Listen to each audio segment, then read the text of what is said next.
In the year 232, space travel is common, and the company Amber Corp sends ships to extract minerals from other planets and capture alien creatures to bring to Earth as a food source. There is a legend about white space, a place where a person can supposedly purify themselves of all their impurities. There is no illness or suffering there, only clarity. To this day, no one has managed to reach that place, as it is protected by a giant creature called Ten Long. One day, two space hunters encounter Ten Long. Captain Bentley opens fire, but Ten Long's companion blocks the shot with its scales.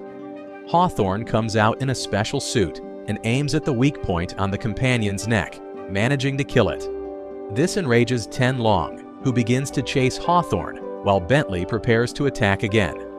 However, he misses the shot and loses control of the ship when a bright light appears behind it. Ten Long attacks the ship, destroying it and killing Bentley. 24 years later, Lynn stops her motorcycle in front of a restaurant but cannot enter because there is a guard at the door. She works for the ICC, Interstellar Conservation Force. Inside the building, Bentley's son, Richard, is in a meeting with a suspicious businessman who keeps a creature called a mad insect inside a jar. The man has a map with all the locations where Ten Long has been seen over the years and offers a large reward for the creature's body. At that moment, the guard enters to warn them that they are being watched by the ICC, and the businessman suspects that Richard organized an ambush. The guard grabs Richard by the neck, and the businessman tries to insert the insect into his ear, but Richard manages to knock it out of the man's hand, grabs a fork, and frees himself from the guard by stabbing him. Another guard appears and kicks him, but he knocks him down with a vase. The businessman breaks a chair over Richard's back and hits him several times until Richard throws him onto a table and begins to punch him. The businessman breaks a bottle and tries to stab Richard, but seeing the insect nearby, Richard pushes the man's face, and the insect enters his nose, causing him intense pain. A third guard tries to shoot, but Richard manages to grab the map and escape. Seeing this, Lynn also leaves. 3 months later, Lynn prepares to infiltrate the spaceship Essex. Her records as an agent were erased, and she must now pretend to be a mining and fishing escort with a supply order. Moments later, Lynn boards the Essex and meets the captain, who turns out to be Richard, her brother. Owen takes her on a tour of the ship and introduces her to the entire crew, including the cook Batali, who warns Lynn to stay away from her boyfriend Harpo. In the kitchen, there is an old cryopod that is now used as a refrigerator. An older alcoholic Hawthorne is also part of the crew, having sunk into despair after losing Bentley. Afterwards, Lynn stays in her room working on her personal computer, but her profile appears, revealing that she has a tumor and only 6 months to live. Then she reviews the information sent by her boss and discovers that all crew members have a criminal past, which forces her to be cautious. Sometime later, Hawthorne, Harpo, and Owen put on special suits and go out to hunt creatures known as clickers. Lynn asks questions throughout the process, which Richard finds strange since fishing escorts should know these things. The trio swings a rock that the clickers love, and the small ones immediately enter the container. However, the large clicker refuses to enter and begins to float away when the men shoot at it. Owen breaks formation and flies after the clicker, ignoring the others' scolding. The clicker enters an asteroid, and Owen takes a different tunnel to try to reach it. At that moment, a very intense white light shines for a few seconds, leaving Owen unconscious. Shortly after, something very large appears on the radar, and Harpo and Hawthorne run to push the container inside the ship. Richard fires a harpoon that connects to the asteroid, allowing Owen to hold on when he wakes up. As he moves, Owen accidentally hits his head and begins to move slower. To his surprise, Ten Long appears, and Owen fires a tracker that gets stuck in the creature's scales. The crew watches as the creature flies away before bringing Owen back to the ship.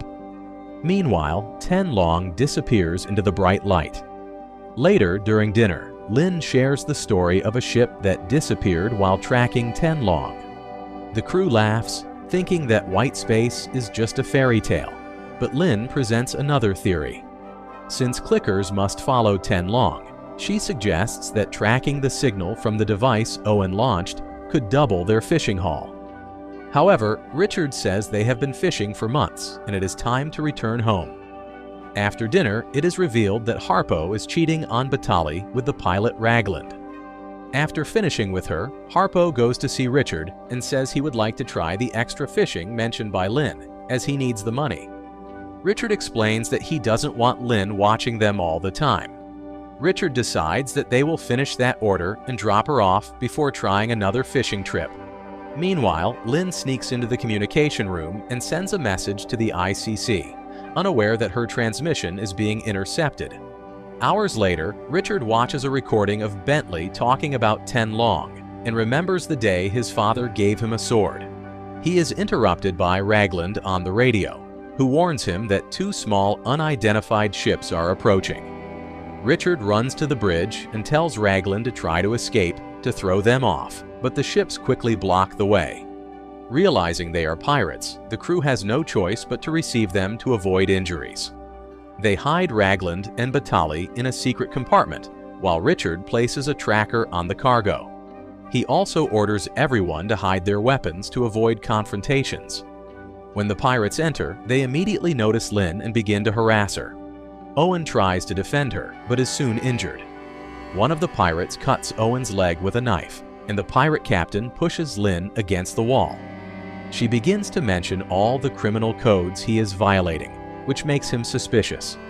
He checks under her shirt and finds her badge. The pirates steal all the cargo and supplies, and also place a tracker on the Essex before leaving. The crew reprimands Lynn, believing that her reports may have attracted the pirates, and an enraged Richard orders Harpo to lock her in her room. Afterwards, the crew discusses what to do, as they only have 2 small bags of food left.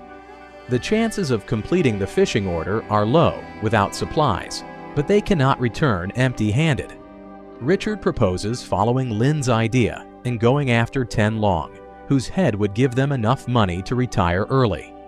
They agree, but decide to first capture some clickers for food. Later, Owen visits Lynn and asks her what she is doing there.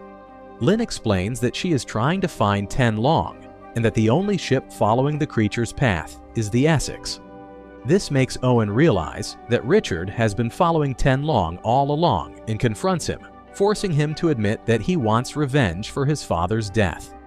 Owen is enraged, feeling that Richard is using the crew for his personal quest without anyone's consent. Suddenly, the ship's front window is hit by a substance called ambergris, which is extremely valuable. Richard believes that 10 Long is leaving a trail, but Owen says it's a trap. Meanwhile, Harpo and Ragland get involved again. After finishing, Batali finds Ragland's bra. Later, the guys put on their special suits to collect the ambergris and capture a huge clicker. During the work, the pirates appear to steal everything, and Richard realizes that they found the tracker. They need to use hyperspeed to escape, but they discover that the pirates also damaged it. The mechanic Stubbs begins to repair it, while Richard orders everyone to return to the ship. Despite the order, Harpo decides to stay to capture the clicker first. Soon, the pirates open fire. Although the Essex has a protective force field, it won't last long. Richard orders Ragland to release the waste chambers, even knowing that Harpo is outside, as it was his decision. Harpo acts quickly to dodge the chambers and manages to return to the Essex with the captured clicker. The chambers impact one of the pirate ships, but the other continues to attack. When the pirates launch missiles to destroy the Essex, Stubbs finishes the repair, allowing the ship to escape using hyperspeed. When they are safe, the crew criticizes Richard for getting rid of the tracker. Harpo is especially furious, and when Richard points out that he disobeyed orders, Harpo replies that he saved everyone by bringing food. Richard pushes him, and Hawthorne intervenes to prevent things from getting worse. Meanwhile, Stubbs cleans the ambergris from the suits and notices that the clicker container's lock is open. As he tries to close it, he sees small insects running on his hand and biting him. He runs to the bathroom to try to wash off the insects, but they are already inside his body. When he returns to his room, he begins to hear voices and shouts at the walls. After dinner, Batali tells Harpo that she is pregnant. Harpo despairs because children are expensive, so he decides to steal some ambergris and hides it in the refrigerator. Meanwhile, Richard visits Lynn, who is against killing Ten Long. She refuses to explain why, and Richard ignores her arguments. After he leaves, Lynn picks the lock until she manages to break it and escape. In the dark corridors, someone is sabotaging the oxygen reserves. Lynn tries to go unnoticed, but Harpo finds her and grabs her from behind. She immediately fights back and easily overpowers him thanks to her agent training. At that moment, Stubbs sees everything and runs out screaming, distracting Lynn. This gives Harpo the opportunity to knock her out with a tool. When she wakes up, she is locked in the cargo compartment and hears Harpo telling Richard that she was responsible for sabotaging the oxygen reserves. On the bridge, Raglan sleeps and doesn't notice the signal on the screen. When Raglan wakes up, the signal has already disappeared. Batali brings food to Lynn, who offers a plan to escape safely, but Batali is not interested. After Batali leaves, Lynn hears the clicker screaming in the container, while Raglan and Richard hear a strange echo. They check the scanner and discover dozens of destroyed ships around the Essex, probably the work of Ten Long. In the ventilation ducts, Stubbs crawls, carving soap with a knife. Later, Richard tells Hawthorne that it was Harpo who sabotaged the oxygen. Hawthorne suggests that sometimes people do crazy things when they are desperate. Hawthorne hints that Richard may have intentionally let the pirates rob them to attract Ten Long. Richard ignores him and mentions that Stubbs needs to repair the oxygen, but no one knows where he is. In the cargo compartment, the clicker escapes and tries to attack Lynn, who throws boxes to delay it while screaming for help. Fortunately, Richard hears her and opens the door, pulling her out before confronting the clicker with a fire extinguisher.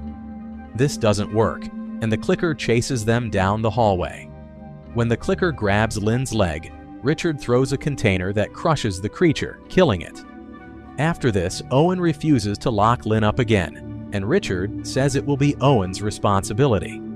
An argument begins, and Owen accuses Richard of being as bad as his father, who abandoned the family to search for Ten Long. Furious, Richard pushes Owen against the wall and tells him that he is nothing like his father, as if that were an insult. Owen goes to the communication room and sends a message asking for help, which is again intercepted by the pirates. Meanwhile, Harpo and Raglan get involved again. Harpo wants to go home and tries to convince Raglan to side with him, but she refuses to betray Richard. Minutes later, Richard spots the white hole, and Ten Long appears nearby, hitting the Essex with its powerful body. This causes everyone to fall and reduces the force field to 50%. Then Owen puts on his suit and goes out to hunt Ten Long, while Richard orders Hawthorne and Harpo to accompany him. Owen flies, dodging the creature's attacks, trying to guide it towards an asteroid belt. He fires a rope at the nearest asteroid and uses the momentum to fly in circles, going straight to Ten Long's back. When he starts shooting, the creature curves its body to push him away. Hawthorne approaches to try to bring Owen back to the information, but Owen ignores him, and Hawthorne is hit by the creature. Shortly after, Owen shoots again, but Ten Long hits him, throwing him against an asteroid. A strong impact on the head causes Owen to bleed heavily. He apologizes to Richard for failing, but an impassive Richard only shouts at his team to keep moving forward. At that moment, Lynn deactivates Richard's targeting system, and he knocks her out with a punch. Outside, Ten Long catches Owen and crushes him to pieces. Then it activates the bright light to disappear. Moments later, Harpo secretly converses with Raglan, saying that Richard has gone too far and points out that oxygen levels are low. Raglan begins to consider a mutiny as the only way out. When Lynn wakes up, Richard explains that they have arrived at the place where Bentley died. He hoped to feel closer to his father, but ended up losing his brother. Richard wants to return to Earth due to low oxygen, but Lynn insists on finding Stubbs to repair it. As they walk down the hallway, the group hears noises in the ventilation ducts. Suddenly, a disgusting liquid falls to the ground, and Lynn notices parasites in it, deducing that Stubbs is infected. She believes she can help him but needs to defend herself. Richard decides to give the sword to Lynn, and she accepts it on one condition. If she helps Stubbs, they will continue following Ten Long instead of returning. Shortly after, the pirate ship finds them and the white hole appears again. Ten Long also emerges, and Raglan notices that they are entering a storm. Richard orders them to continue, as the pirates will not follow them there. Suddenly, Ten Long creates colored waves that make it disappear and cut off the Essex's power source. The ship slows down, and the force field drops to 20%, while Raglan looks for an alternative. Ten Long reappears next to the pirates, damaging their ship. The pilot shoots from inside, while the captain goes out in a smaller ship to open fire. The weapons are not enough to hurt Ten Long.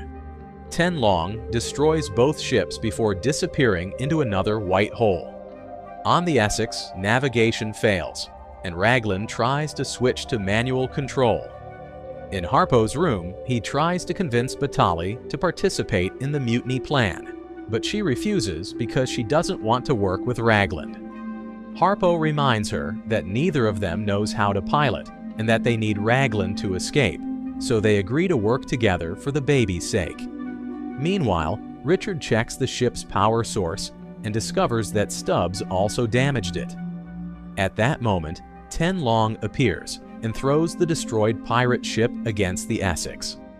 This causes even more damage, but Raglan activates the thrusters and makes the Essex enter the storm to try to shake off the creature. As the pirate ship rolls over the Essex, Richard finishes repairing the power source, allowing the ship to move fast enough to avoid more problems. In a dark hallway, Lynn finds Stubbs and begins to fight him. With a few moves, she manages to cut off his hand, and Stubbs flees, hiding in the tool closet where he uses a blowtorch to close the wound. Minutes later, Raglan finishes showering and finds the carved soap. Suddenly, Stubbs pushes her against the cabinets and stabs her with a knife. Then he goes to the kitchen to try to attack Batali, who defends herself with a frying pan. Unfortunately, Stubbs recovers quickly and corners Batali, who reveals that she is pregnant. Stubbs ignores her pleas and also stabs her. Lynn comes running and tries to attack him, but Stubbs kicks her down. Batali takes advantage of the distraction to hit him with the frying pan. When he turns around, Lynn decapitates him with the sword just as Batali falls dead. On the bridge, Richard and Hawthorne again detect Ten Long's signal. Richard runs to put on his suit and go out, which saves him from Harpo's plan to attack him. Outside, Richard opens fire to attract Ten Long's attention, and the creature begins to chase him. He flies near the ship, and Hawthorne has a clear shot to fire the harpoon, trapping Ten Long. Unfortunately, the ship's systems continue to fail, and the artificial intelligence activates the alarm, warning the crew that they must evacuate. Hawthorne tries to reach the escape pod, but Harpo blocks him, wanting to use the pod to flee with his girlfriend. A fight begins, and Hawthorne shows impressive skill for his age, but Harpo is stronger and overpowers him. Just as Harpo is about to kill him, Hawthorne presses a button that activates his suit and fires a harpoon, killing Harpo instantly. Meanwhile, Ten Long continues to chase Richard, flying around the Essex and causing more damage each time its body approaches the ship. Richard insists on trying to kill it, but Ten Long finally catches him and crushes him. When Hawthorne comes out in his suit, he can only watch in horror as Ten Long finishes killing Richard. Ten Long flies directly towards the Essex and destroys it. Remembering that the refrigerator was a cryopod, Lynn hides inside it and activates the freezing sequence. The pod is ejected from the Essex, and a frozen Lynn is thrown into the white hole that Ten Long opens to leave. At the same time, a rescue ship arrives thanks to Owen's distress message and manages to save Hawthorne.